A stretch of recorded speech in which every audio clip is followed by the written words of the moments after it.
He's flying! Yes! There's history! Now in front, the crowd roaring, go, Lonro, go, but the 3-year-old in front, tells you, Lonro, he's coming, he's going to get there, yes, Lonro won it! Proud by my Whisper, my Whisper won the last. Welcome, punters, to another episode of the Whispers Racing Podcast. Stradbroke weekend. As always, I'm joined by Maddie. How are you, Maddie? Going very well, Worm. Very excited about the Stradbroke. We've been reviewing a lot of these horses for a long time, so quite excited. Yeah, it's a very weak edition, isn't it? No, I don't believe it is. I don't believe it is. Yeah, I definitely got that wrong. I'll put my hand up. It's pretty. It's a good edition. It's a good way to put it. I think there's horses coming from Adelaide, Melbourne, Sydney, Brisbane horses. There's a lot of different form lines that you need to take into consideration. Yeah, definitely. And it's a good segue because we're going to preview Sandown Race 2, Eagle Farm Race 3, and we're going to preview the Stradbroke of the main contenders that we think will be up there finishing off the race at the winning post. Bets around the grounds, multi and pineapple of the week. I'm going to hand it over because I'm a bit flat after that flat run of Grey River. I'm interested to see where you go, Matty, because there's a lot of horses this Saturday that had your name penciled in, and I'm intrigued where of the 50 horses that you've backed previously, where you could go. Oh, mate, I know you called out one specific race up in Sydney that I think I've backed every horse in the field before, or tipped every horse in the field. So, yeah, now lots of options, but we'll leave that for a little later. Yeah, definitely. Talking points, Matty, you wanted to bring up two, so I'll let you kick them off. Yeah, mate, I just wanted to get your thoughts. Now, this time last week, you were very vocal about laying a certain horse that's heading across to the UK, Cool and Gutter. Yep.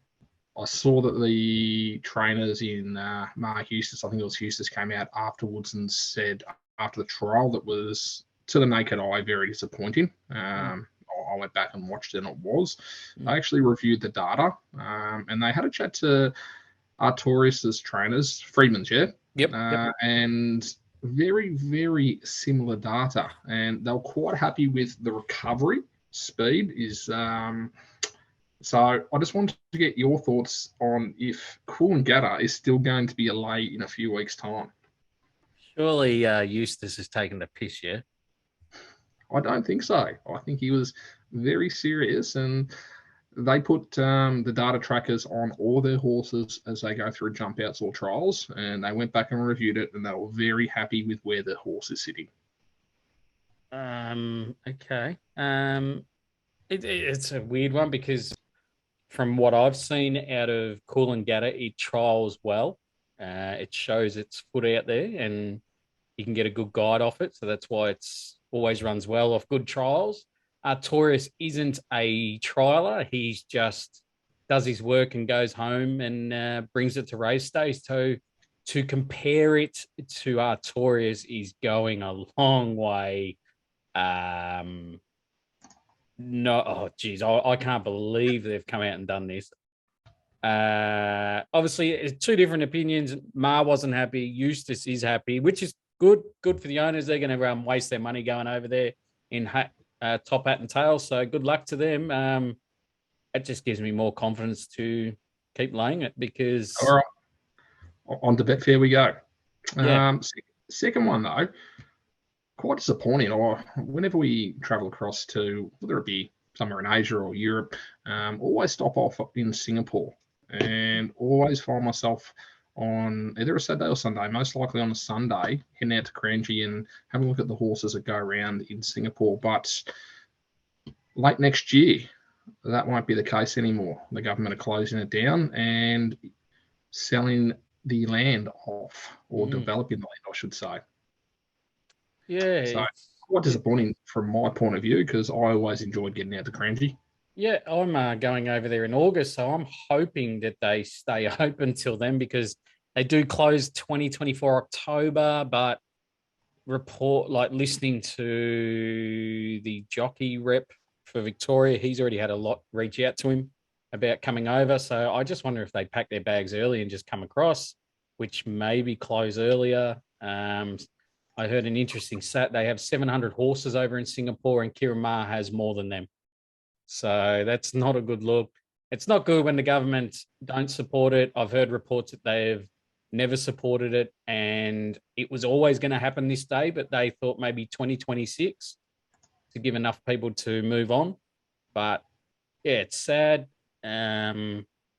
Hopefully, yeah, a lot of people find jobs elsewhere, like in Malaysia, Hong Kong, or in Australia.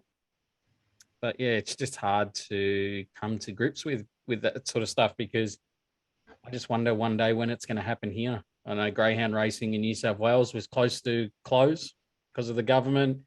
I'm just worried it's going to happen here one day in a lower jurisdiction of racing.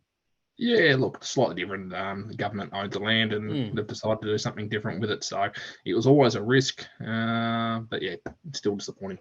Yeah, buddy oath. Hopefully they can all find jobs and horses can be, relocated, which might be quite hard over there. My talking points, I'm going to start off with a negative, which is always normal for me, a negative one. I don't know if people listen to RSN and SEN on Monday, but found it quite frustrating to listen to. Both SEN Track and RSN talking about Ollie's retirement and trying to retire him, even when interviewing him, trying to push that retirement scoop. That's not what our racing's about. We're not going down this footy flog reporters who try to retire / sack players or coaches and get in their high horse how good they are. Like, look at Dimo being called it quits, and Tom Morris thought he was the best kid on the block. It doesn't sit well with me, and it didn't on Monday. Just let the bloke do what he does best, and that's ride winners, ride Group 1s. Let him retire on his own accord. He'll tell us when he's had enough. Don't try and do him the Frankie Dettori 1 year, what would you call it, bonanza, John Farnham last chance sort of style. But yeah, it was just shit journalism, shit radio to listen to. I think he deserves a bit more credit. And you could hear it in his voice. He was almost like, what the fuck am I doing on here answering these questions? So, yeah, I just didn't like it on Monday. Australian Bloodstock. Interesting here, Matty. I found they've opened up their checkbook, made a huge purchase overseas in a horse called New Energy. Will be set for the Cox Plate, then Hong Kong international meetings and the big races in the autumn. It's a horse they're looking to geld. So it's still a horse, which I found a bit weird in that one. So they're going to geld it straight away. Weird. According to the owner, this is the best horse that they've got their hands on and better profile than Gold Trip. This horse has form around Kinross, who's a Group 1 winner in Europe. 1 length off Light Infantry, which we knew what it did in the autumn off a poor ride. So we have a little profile here. It has beaten Duke at Dissassa, who I was backing in a Doncaster in the autumn. So we can tie some more form lines there. $26 with the tab for the Cox Plate. I think this is a horse we chuck in our black book for the Cox Plate, because remember, we don't have Animo on Thunderstruck this year, so we might be light on. And if they're saying this is a better profile than Gold Trip, and Gold Trip, with any luck, this horse would have run top 3 in the Cox Plate. Jamie Spencer, thank you for the toxic ride. I think it's something we maybe can have a little flutter early, 26s and whatever it might be, 6s or 7s the place. And I don't think it starts that price when we come race time. Not when it's got that type of commentary to back it up, better than Gold, better profile than Gold Trip. Interesting. How old was it? 4-year-old over there, so it'll be 5 here. Yeah, okay, gotcha. So probably 6 by the time it gets over in August. Yes, indeed. Yeah. Interesting to see. Yep. Just in terms of what horses are running the Cox Plate, what weight it gets. Yeah, it probably gets 59 with all of them. I just think it could be a lighter Cox Plate field in strength. So if you're looking to take early prices and sit and wait, maybe New Energy might be that one we can have a little look at. I just had a look here, Cool and Gatter on Betfair, $6.80 to lay. Don't do it now. Just wait. there's going to be a better time to do that when come race time.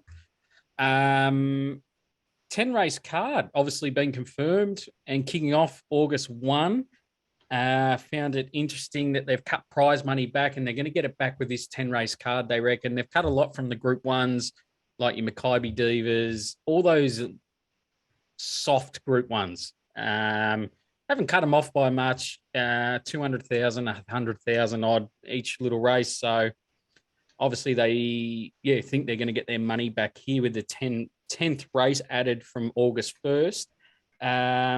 It's going to be a trial for 12 months to see if it's going to work. Obviously, it will because people love to have a punt.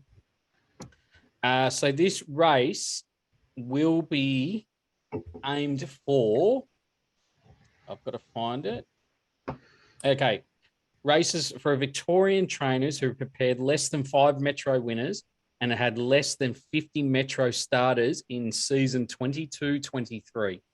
So it's going to be quite a handful of trainers, obviously country trainers. So, yeah, I think it'll be well supported by the industry.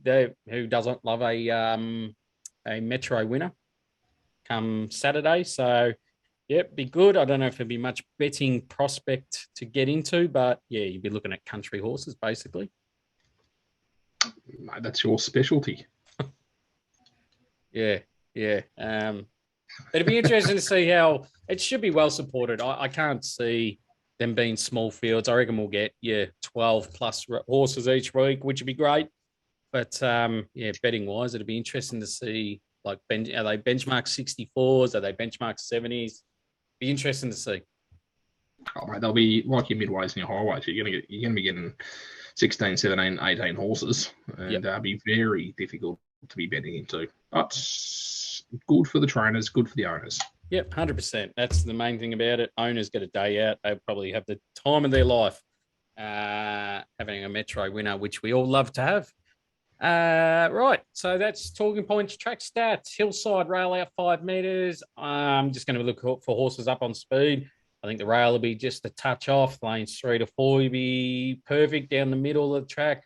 Definitely watch and act because, as I've always said, Sandown's becoming quite tired, ruined, and it's just horses can make ground, but it's quite limited to who can make ground. So it's definitely watch and act. It could become quite laney. There was a bit of rain around last night. So, it could be in the soft range. So definitely watch and act Saturday mornings. So good to go. Trial trackers this week. I found one here. Back to the 2-year-olds, which I like to see. Sandown, race 1, number 11, Miss Gabino from the Moody Yard. It's had one jump out, and it's for its first start, Pakenham over the 1,800 metres. Time was in 48.40, which is a par time for me. Liked how he built into his work last 50 metres and won its jump out. It's in the dark green silks. If watching on YouTube, definitely has had enough education. So that's no worry for me. It's had 3 previous jump outs before this jump out.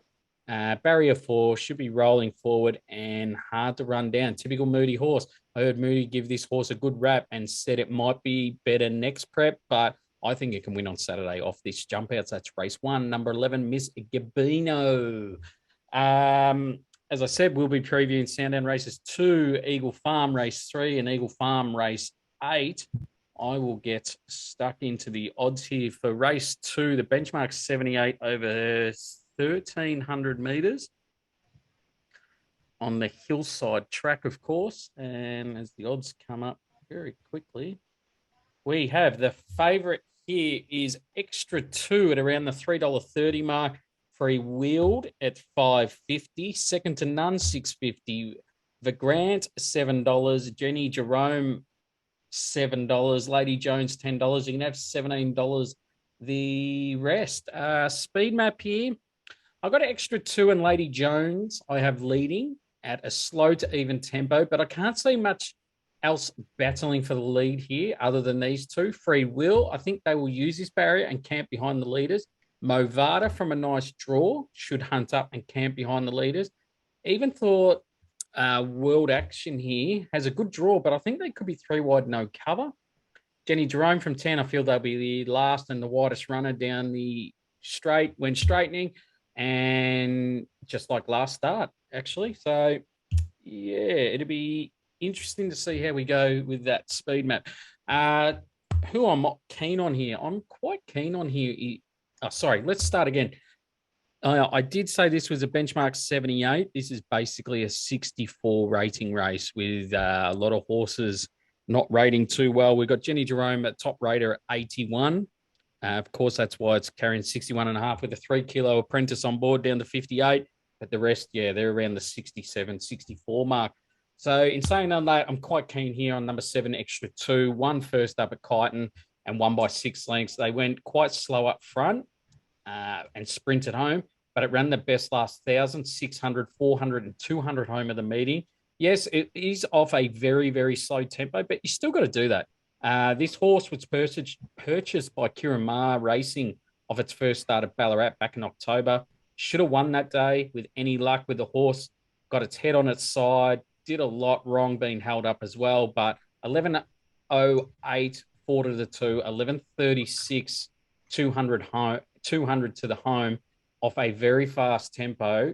They're horses you want to follow, and that's why I think they've bought this horse. Wiramu Pin is on board, claiming 3, gets us down to 51. This horse finds the front. I think it's got a real edge on its rivals here because of the map. Her main dangers are going to be Jenny Jerome and Second to None. They'll be both back in running. Yes, Jenny Jerome will be last and wide, as I said, off the speed map, coming down the outside. Second to None, best racing at the near the rear, but might be on the inferior ground from barrier 1. Second to None win last start was massive up in Adelaide, so go and watch that. But he's up in grade a little bit here, and can it repeat that sort of turn of foot in a harder grade? Don't know. World Action was unlucky last start. Total forgive.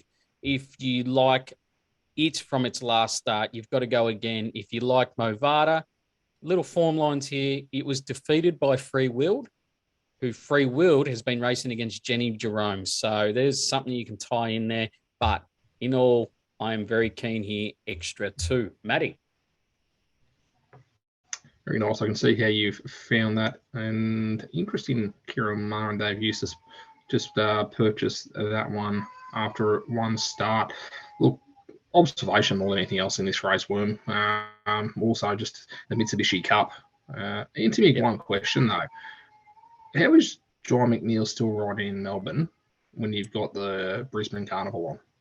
Yeah, I think it's a lot of them do ask themselves, do you go up and ride your 30 to 1 pops, 60 to 1 pops, and forgive a lot of, I think, building of trust with trainers here while the big boys are away. He went to Hong Kong and came back quite, what would you call it, like stale, wasn't getting a lot of rides. So I think he's just said, I'm going to knuckle down here while they're all away or injured, and try and build it for the spring, which I don't mind because he's going to get 9 rides here in the market where Eagle Farm or Adelaide, he probably would have been riding 20 to 1 shots.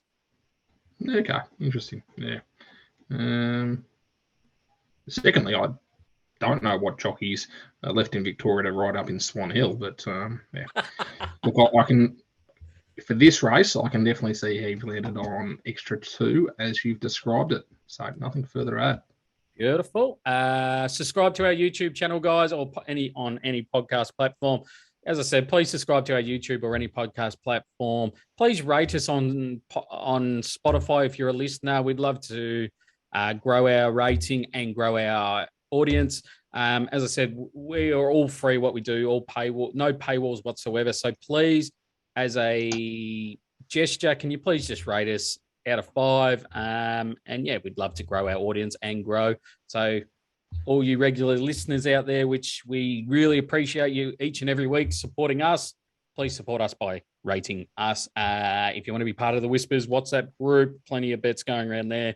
DM one of us. I'll put my email down the bottom. You can email me and I'll put you straight through to our WhatsApp group, which will be heating up very shortly for the spring, which is right around the corner. No, Matty's got nothing else to add. He's obviously ready to go for Eagle Farm Race 3. Matty, take it away. Absolutely, mate. Thank you. Listed race over 1,600 metres. Look, just before you give the odds here, Worm, realistically, you got your benchmark horses coming up to listed grade, and there's one right up the top of the list that's been running in group races, group 1s and 2s, since last spring, coming down to listed races, all at the same weights, except for the bottom that only gets a 2 kilo benefit. But yeah, really interesting. If you have a look at some of the ratings and where these horses have been running. So, Worm, have you got the odds there for us? Yeah, we've got Antino, the favourite here, $3 we'll go. Munamek is $3.30.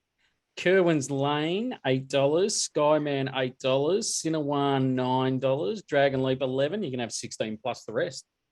Perfect. Thank you, mate. Just in terms of the speed map, not a whole lot of speed in this race. I think Dark Destroyer, Big Boy Roy probably find the front. There'll be a number of them that will try and find cover behind them. Well, I'm only going to talk about a few horses in this race because I do think there's only a few chances. Look, Mortimek came flashing home last start. Impressive win. Mark Zara on board. Definite tick. If you like it, I'm not going to talk you out of it. But for a horse that tends to get back, I think it might get a little bit squeezed in barrier number 1. If Zara pushes forward, potentially sits behind Dark Destroyer, that 1-1 position, it is going to need a little bit of luck coming around the home bend. But definitely hasn't been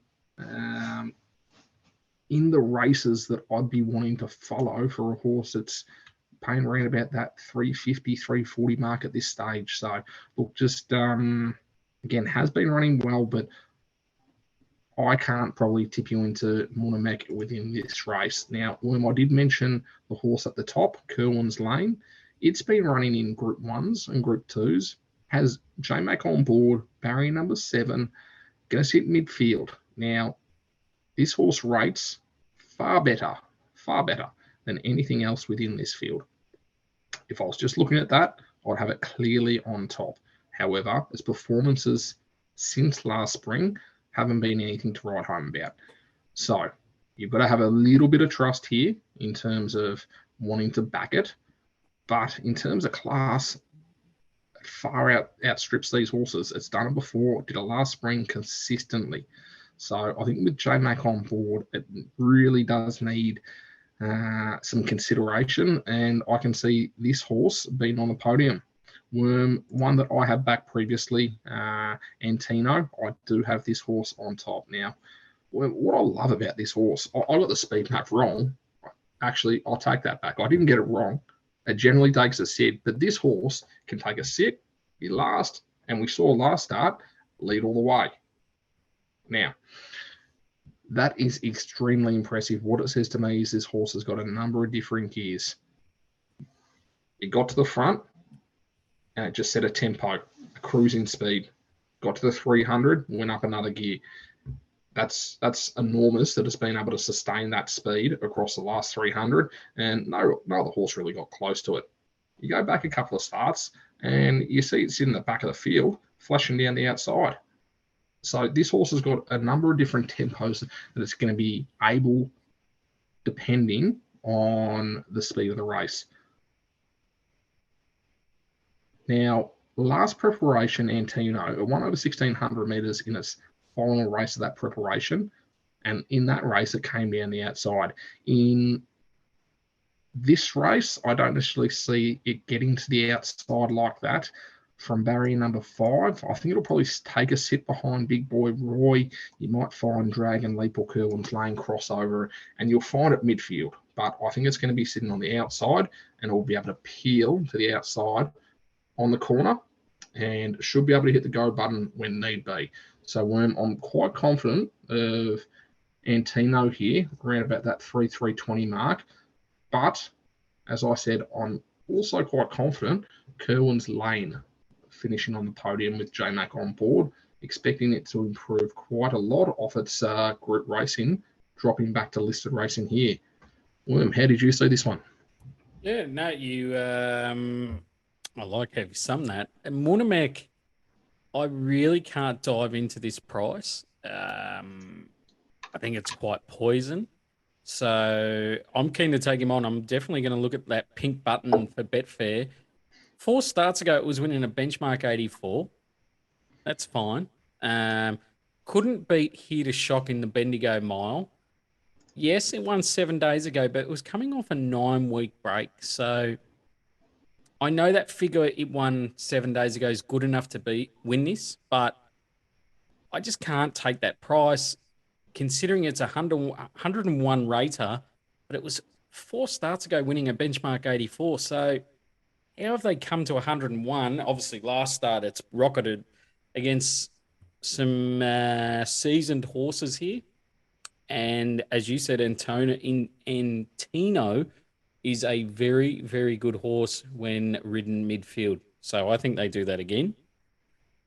Yeah, they just went too slow last start on it and got the job done. But yeah, I don't think they'll do that again. The one that you half mentioned but didn't, I'm going to be with Dragon Leap here, 1 by 3, just because of the price here. I just can't believe why this horse is $11 and 280 the place, 3.5 off Snap Dancer in a Group 1 Memsey back in the spring in a race that favoured the leaders, ran on well into fourth, then went to Sandown, SP'd 480 against Gentleman Roy and Pinstripe. We know how they've been going and where they're running this weekend. That was in the Sandown Stakes. And then, yeah, finished 3.5 off Gentleman Roy in that day, which was a brutal tempo and favoured horses up on speed. Really liked this horse last start, was wide and midfield. And then 100 to go, it looked the winner, but just got pipped late. Through the line was strong too. Nice barrier, just up to the jockey on how this race ends up for this horse. Mick D, I've got a bit of trust in you now. So, yeah, sticky barrier a little bit to, I know it's nice barrier, but it could be 3 wide, no cover. I just hope they can get us a nice spot. And yeah, I just think the price is quite good considering it's got form around Imperatriz. Yeah, good that you mentioned that as well. Yeah, 2.5 lengths off Imperatriz. What was that? Start of the year, 1st of January. Yep. So, yeah, understand that and can see how you land on that for a little bit of value. As you can see, its last start where it ran second to Surf Dancer. Cardinal Gem ran third, and Scolopini all going to be in the Stradbroke. So, yeah, can definitely see how you've landed on a bit of value at $11. Yeah, if it was, say, $6, I probably wouldn't be having a big bet, but yeah, just think $11, you can have a 1 by 3 and enjoy yourself with it. And then play Maddie's 2 bets as well. We have a cheeky Quinella and Bob's our uncle. Happy days. Yeah, happy days. All right, the Eagle Farm Race 8, Stradbroke Group 1. The odds, we'll run through just the main little contenders here. We have the favourite here, think about it, $3, Hawaii 5 $6, Converge $9, Yellow Brick $10, who won't get a start, Ruthless Dane $12, Cardinal Gem $15, Aft Cabin $14, Opal Ridge 17 won't run, Rothfire 20, and yeah, they're just 21 the rest. My speed map might be a bit different to Maddie's, but I just feel Rothfire from Barrier 23 will come across and try and find the front. Gentleman Roy from a low draw only knows one way, and that's handlebars down. Surf Dancer will set up the pace as well to make sure it's solidly run for the other 2 runners. Now, I'm not saying anything untoward will happen, but I think that might be the little bunny to make sure it's still running a genuine pace. A lot of good horses have middle to wide draws here, and they could see themselves 3 wide with a bit of cover, but when straightening, they could be coming wide. Hawaii 5-0, good barrier to use. It'd be interesting to see what ability the jockey's got to go with that horse. Maddie, we'll just go through your contenders and I'll add in my thoughts at the end of each one as well. Yeah, perfect. Sounds good. Probably just worth noting that neither of us will be going through any of the emergencies. We'll make the assumption that all these runners are going to run. So Worm, number 3, Valana is my first one. Now, overall for a race like this, I expect them to be running better than 2.5 lengths better than benchmark. And that's kind of how I've assessed all these chances. And Valana is definitely one of those. Doesn't run badly, and with J-Mac on board, I think everyone's noticed J-Max comments when it was at $41, now into around about $20. So the punters have definitely noticed Valana. Worm, did you see that? Yeah, mate, I did. I saw whoever the was it RaceNet or punters.com, they ran with it, and I just giggled because I knew I knew it'd get a few people's money to just suck them in a bit. But no, you're right there. Good form, mate. Anything with Giga Kick in it, I'm keen to look at. And yeah, it was a nice run last start. Yeah, over 1,400 barrier number 15, not ideal for it. No, correct. The next one you want to talk about? Number 5, Converge. Now, did see that Gay and Adrian Bott came out last start for the Kingford Smith and said that it won't be winning that when it ran second. Enormous run. But they did have this race in mind the whole way. So I can see it's in the market around about $9-10. Again, barrier number 17, not ideal over the 1,400 metres. Worm, how did you see Converge? Yeah, I did hear them. Gay Waterhouse tipped this horse for the Stradbroke at the start of Carnival, said it was a number 1 seed. So got to respect that. Has a port barrier.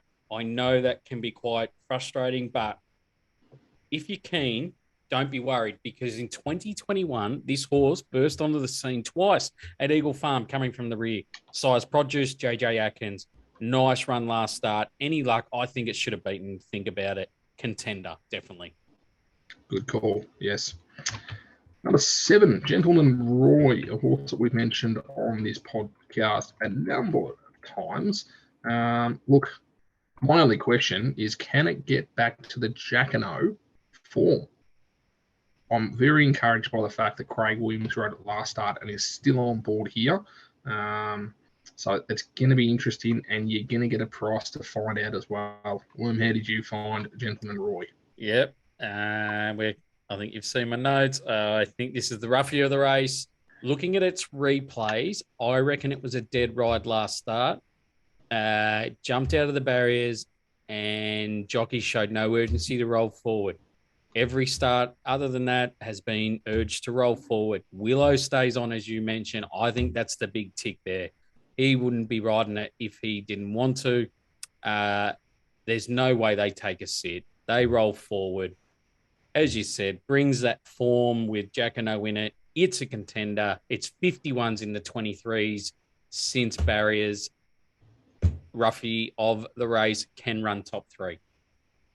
Very good. Jump down to number 9. Think about it. Joseph Fry came out during the week and said that it will have synthetic hoof filler. It'll only need a little bit, but it's getting towards the end of its preparation. So it's just to help them ensure that they've got enough to get that shoe in.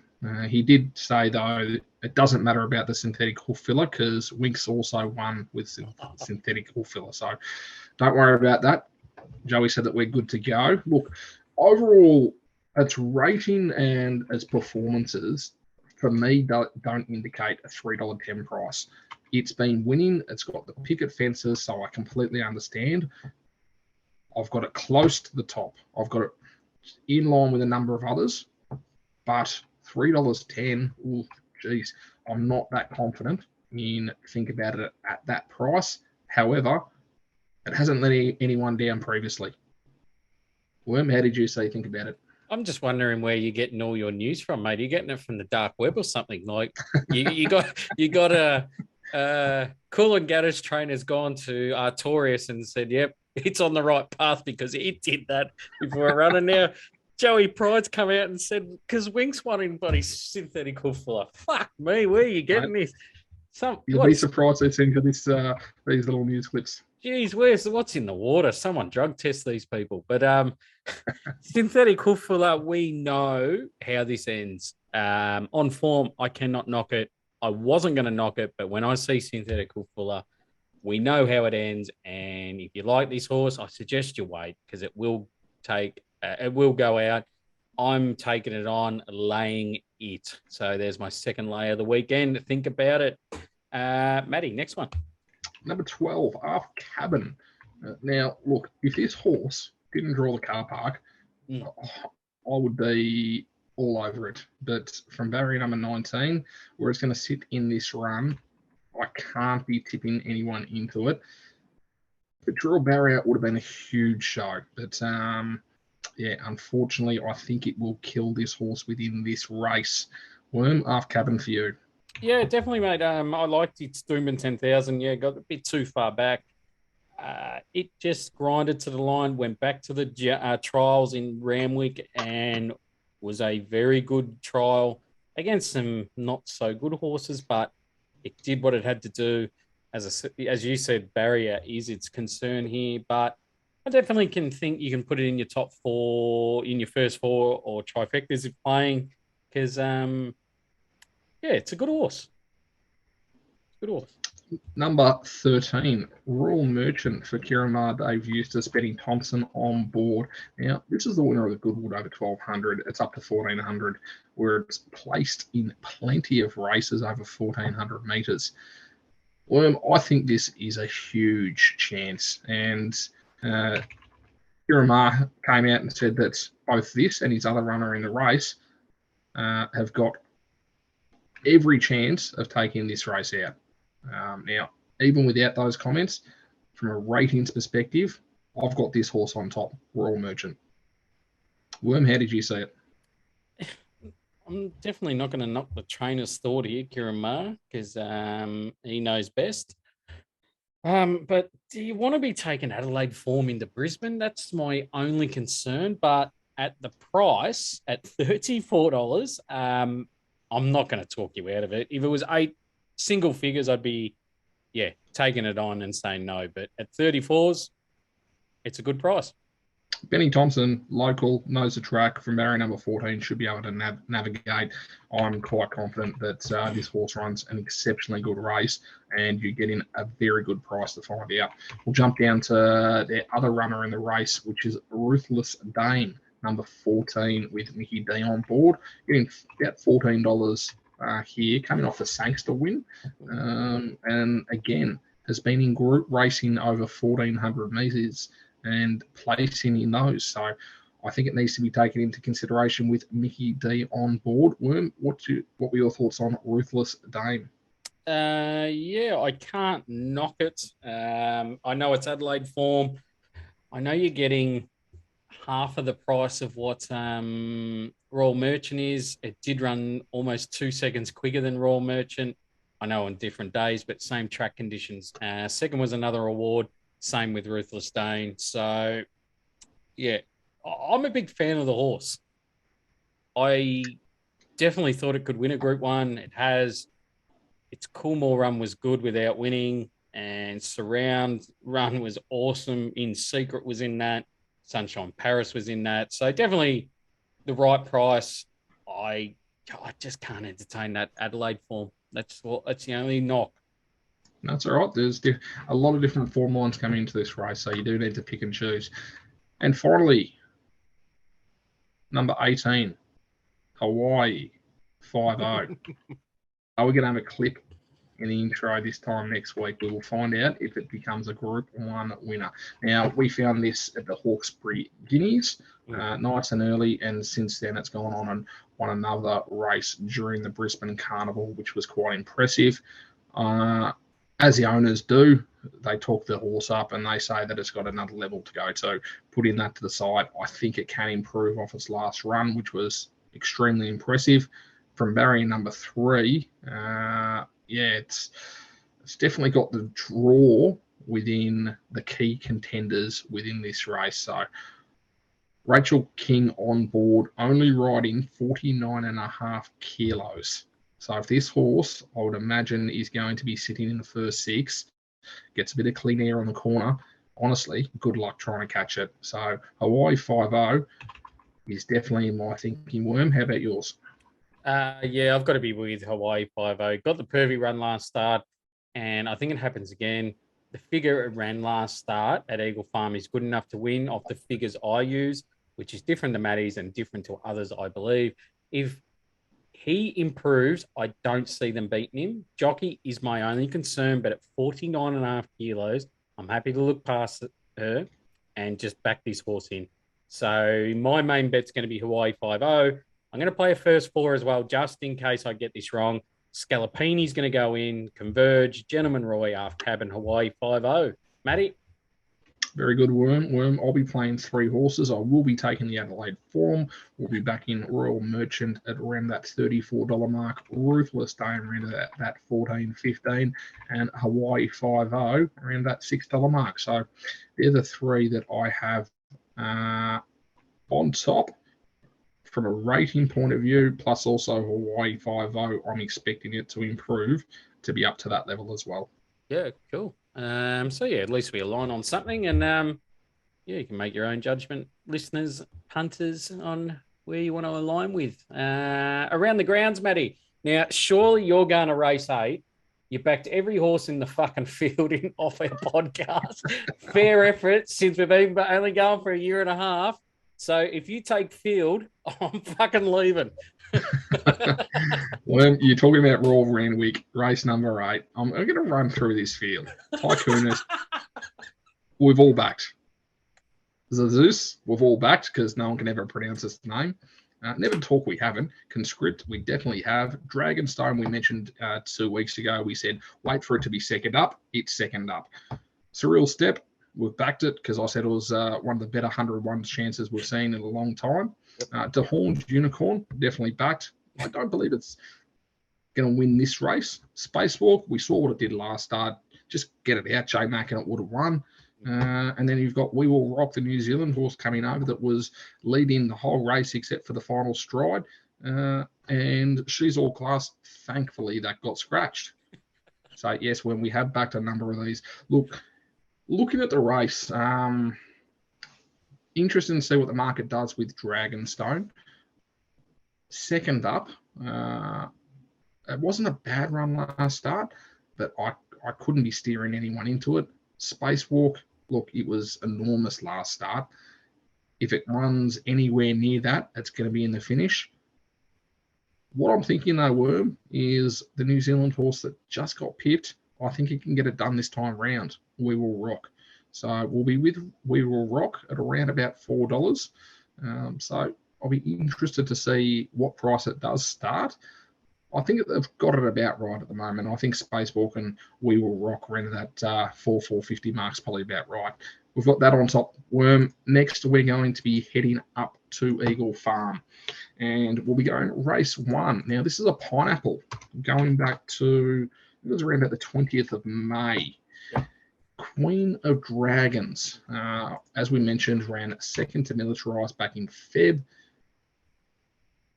Exceptionally good 2-year-old. Probably got a little bit too far back. Now, if it does sit a little bit closer, smaller field, I think he can get it done here. So get us off to a good start. Queen of Dragons in race number 1. We're going to bookend it and go to race number 9, Opal Ridge. Now, if this horse was in the Stradbroke, I would have been mentioning it. I think it was a live chance in the Stradbroke. My only concern in this, sorry, I've got two concerns in this race. Bit of a wide gate, and also the number of horses in the field. Clearly the best horse in the field. By race 9, is that exactly where you want to be? Bit of a question mark there, but he's definitely the best horse in the race. William, what have you got for around the grounds? Best thing about being race 9, you can watch the first 8 races and decide if it's still a good bet to have by then, knowing if the track plays different, but it should be okay. I've got 2. I'm going to go to Randwick race 1, number 3, Osmosis. Good debut at Gosford. Loved how this horse went about it. Will only improve off that win. Rail out 3 metres, should suit on pace horses. Barrier 6. I'm hoping they roll forward and use barrier. Number 7 here, Royal Tribute, is having his first start, and Gay Waterhouse and Bot. They should lead from the wide barrier, and we can just use that horse to come across and maybe sit outside it in a nice position. But confident Osmosis can get it done in the first at Randwick at around 2:20. Then we'll go to Randwick race 6, number 3, Without a Fight. Wow, this is impressive. Last start 2 weeks ago, blew its rivals away late. I can see this horse doing it again. Might be ridden better cold. And one last crack at him. Barrier 11's no concern if that's the way it's going to be ridden. 2,200 should be just fine. Good track, should suit better.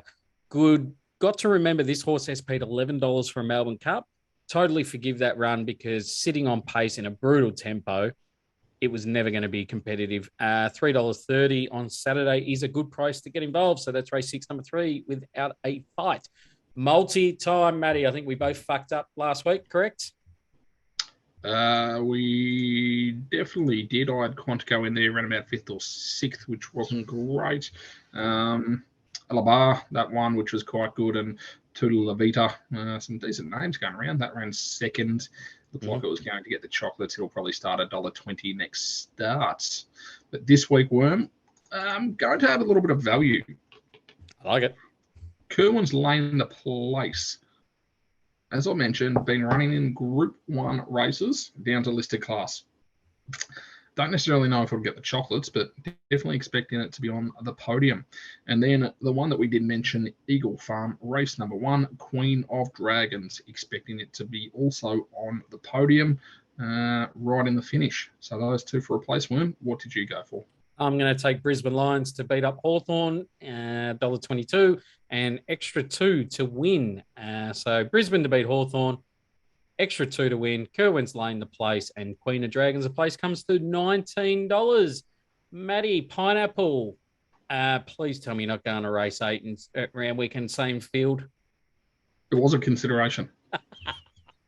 Mate, as I said, there was about 4 horses in there that I had in my black book saying back next start. No, we won't go race 8 in Sydney. There was a number of considerations. What was one that you had up in Eagle Farm over the 1,800 metres? Without a fight? Without a fight. Look, based on what it did last start, it was under some serious consideration. Opal Ridge was under some serious consideration, except I don't like having the Pineapple in the last race, making people wait that long. By then, people are usually a little bit looser, so I prefer to go a bit earlier and fill up our pockets, and that's exactly what we're going to be doing this week. Well, it's one that we've already mentioned, and we will be going Eagle Farm, race number 3, Antino. For all the reasons that I've already mentioned, this horse is a very good racehorse. And what I really like about it is its different racing patterns that it's able to execute throughout a race and still get it done. So I'm really confident that Antino will be getting it done in race number 3 at Eagle Farm. Beautiful. I like it, mate. We'll be counting our chips come race 3 Eagle Farm. Can't wait. Anything else to add, mate?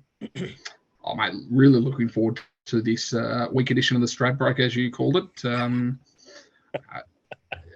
As you saw, we went through 8 horses, so there are plenty of chances within the field. And what I like best about it is you are getting some value in there. So make sure that this type of race, if you do like putting some exotics on, this is the type of race that you do put exotics on because they pay big. Yeah, 100%, mate. Yeah, it's going to be a good race. Can't wait. That's all we got this week, guys. Thank you for listening. Hopefully you fill your pockets up. More importantly, I hope we fill your pockets up. We'll be back next week for some more off-peak racing. Hopefully, I think it's finals day at Flemington. So if it is, we'll be back for that. Thank you for joining us, Matty. Thank you, Worm. Enjoy it, mate. Yeah, same to you. Gamble responsibly because our man loves to punt. I'm not a good person, but it just goes to show that good things do happen to bad people. So anyone out there who's up against the wall, fucking stick to it. Every cent you got, your rent, your electricity bill, if you're going to buy your missus a ring, don't fucking do it. Keep punting. Keep fucking punting.